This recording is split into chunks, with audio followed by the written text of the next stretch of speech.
the Chase Thomas Podcast, for people who have nothing but time to kill. Hurt at left tackle. We'll see left guard, but I mean, one of Lampley, Karich, maybe Sham, maybe Vyson Lang. It's a lot of good options. Like, you have a lot of good options at left guard, and you would assume whoever comes through and wins that battle, they'll be solid.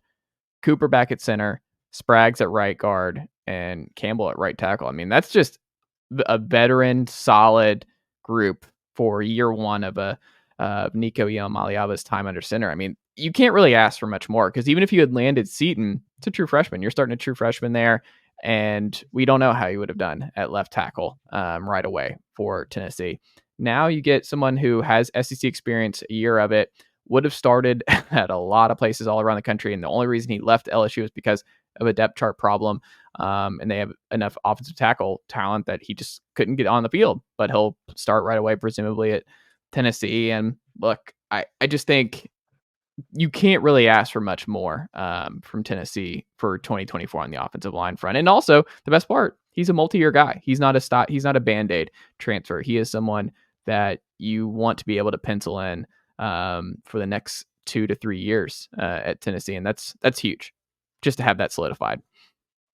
I would take 22 offensive line over this year, or over 24. Really? Yeah, I mean, Darnold's a top 10 pick. No, man. hold on. I He's love Darnold. Right. What I'm saying is, the problem is left tackle was still back and forth with Crawford and Mincy. It wasn't like you had the left side settled. You were going into Bama with Crawford.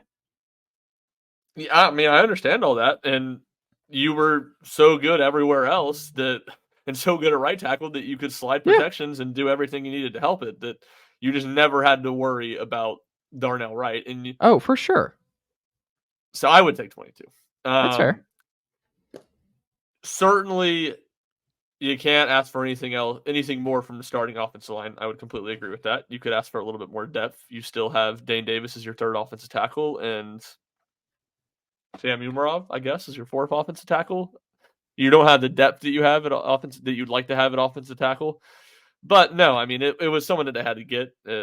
Absolutely massive addition for Tennessee, and it just shores up the spot. I mean, it just feels like Tennessee keeps on scrambling and finding enough answers to be pretty solid on the offensive line. To me, the big question will just be how much better can they be, not as a run blocking as a whole, because I think they ran block pretty well this year, but in the short yardage, when teams knew they were going to run the ball. Because that's where in 2022, teams knew they were going to run the ball. Tennessee could still run right up the middle and get 2 yards on them. They couldn't do that last year. We saw it against Alabama. If they could at Alabama, then they, very well might have won that football game. So to me, that's the big question. Obviously, left guard will be the position battle question. But as we talked about on here, they got a number of, I think, serviceable guys that they can get by with. So it's a massive win. And then, yeah, I mean, I kind of go back and forth on that of like Hurd just going into his true sophomore year. Like, that's arguably the most encouraging part of it. And I would say it is the most encouraging part of it, is the fact that it's not just a Band-Aid. It's not just a 1-year guy. And as you look ahead to 2025, a year that you have frequently circled as the year, and Tennessee's going to lose a lot of starting offensive linemen, you have your left tackle back. I do caution it just by saying that it's complete lawless out there with the transfer portal. He can enter the portal again in the year if he wants to. Obviously, Tennessee's not thinking that way. They hope everything goes well. But that's the one thing that kind of makes me hesitate from saying that that's almost the best part about landing Lance Hurd, is the fact that you have your left tackle spot locked up for at least 2 years and, maybe 3. And Jeremiah is his cousin, right? Like that, they are related. Okay. I mean, that helps, because he's in the boat, true freshman, and hopefully that is a big part of it. It's like, hey, he gets to play next to his cousin, and they might move him to offensive line, because that was the rumor coming in. It's like he's a long-term developmental offensive line guy. Like, he's coming as a defensive line, but there's potential of moving him on to the tackle, because he's got crazy size too. Where his, if you look at his measurables, he's huge. Like, Jeremiah is gigantic out of Rome, Georgia. So we'll have to monitor that. But I mean, like, it's just, you feel a lot better, and I'm sure Nico and company and Ellerby and Heupel and the staff just can kind of breathe easier. It's just, hey, John Campbell was solid at left tackle. Now he gets to go to right tackle.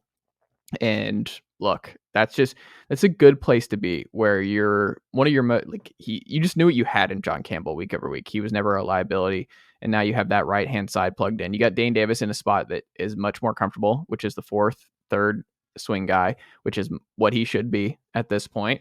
And look, that's just, you feel better about what Tennessee can ultimately get to for Nico in this offense. It's just that, like you said, the short yardage run game, that stuff is a TBD with this offensive line and company. And then when you think about 2025, where you said I've circled and I've wondered about what Tennessee will be and like why I think that's just a big year. And a lot of it too, it's just the wide receivers who I think will have a bigger role, and just kind of the guys who got Tennessee to the CFP conversation 2 years ago. I think Tennessee will be closer to that kind of situation in terms of what I think the offense will ultimately be next year. But I just look at it as like, hey, well, you still have a lot of blue chippers that are options. Like the options that you have going into next year, they're unproven, but Satterwhite 4-star, Max Anderson 4-star, Bennett Warren high 4-star, Sham still high 4-star, Bison Lang 3, I think, out of Alabama. But you have Hurd, obviously 5-star on one side. Like, you still have a lot of talent on the offensive line that you've recruited really well there this past cycle, and we'll see in a little bit better 2 cycles ago too.